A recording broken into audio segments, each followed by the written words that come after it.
some big news has surfaced today. You're fighting Diego Sanchez. Yeah. How did that come about? I think it's a great matchup. What do you think? Well, Diego and I have been on a bit of a collision course for a long while. I think it was back in like 2006 when we got a face-off when we were at a fight in Holland. And it's always been on the cards. I mean, we've always been in the same weight class. He was slightly ahead of me in his UFC career. So, like, as I signed the UFC, I was watching him fight the likes of Clay Guida at the Palms, and I've got some good memories of Diego's fights. You know what you're going to get with him. He's an animal. He comes to scrap every time, and this is big gloves boxing. This is 16-ounce gloves over 8 rounds, so we can beat the hell out of each other and and have a lot of fun with it. I'm still confident I'm going to be able to stop him with inside the distance, but it's going to be a bit more difficult with the 16-ounce gloves and with just one skill set. But it's a good place for me to start, get myself back in proper condition, proper fight shape, and then we'll see where we go from there. I think there are other options with Diego, assuming I don't beat him up too badly in this boxing match. We might be able to do MMA or bare knuckle or something afterwards. But this is it's the first step on the rung of the ladder, if that makes sense. So what would you say the difference is between Diego Sanchez, a mixed martial artist, and Diego Sanchez, a boxer?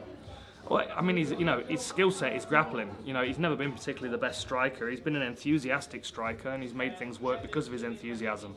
But Diego's always looked best when he's been wrestling. You look what he did to opponents in the past when he was coming through the Ultimate Fighter, and then we've seen glimpses of it against the likes of Mickey Gall and Craig White. But then he veers away from that, and he gets into he has a bit of a warlike mentality, and he comes forward aggressively scrapping. And with this being a boxing match, it's going to be a test for him to see if he can pace himself and not walk onto anything. But it'll be an interesting test, and I'd fight him in MMA as well. But where we're at right now, it'd be fun to make some money with some big gloves and have.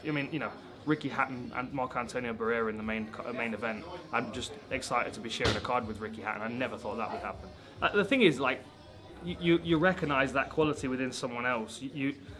And it's not everybody in combat sports. In fact, the pool of these individuals is getting smaller and smaller. The guys that you could look at, you look them in the eye and you think to yourself, yeah, they die trying to get this victory.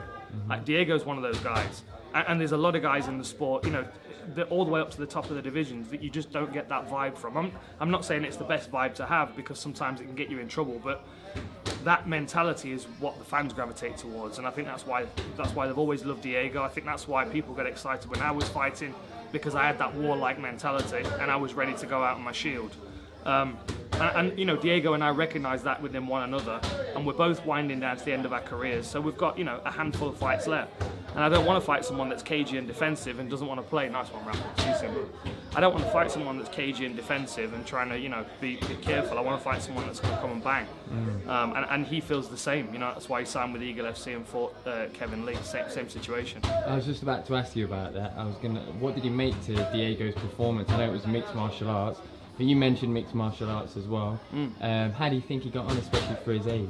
I thought he looked great. You can never count Diego out. As long as he's got a training camp behind him that makes sense, and there's no madness in it, no weirdness. He's on his game, he's conditioned, and he's a great fighter. He gave Kevin Lee all he could handle. He's always going to be that individual, just because of the skill level that he's got. But what I do know is that he's in shape and he's conditioned and he's ready to fight.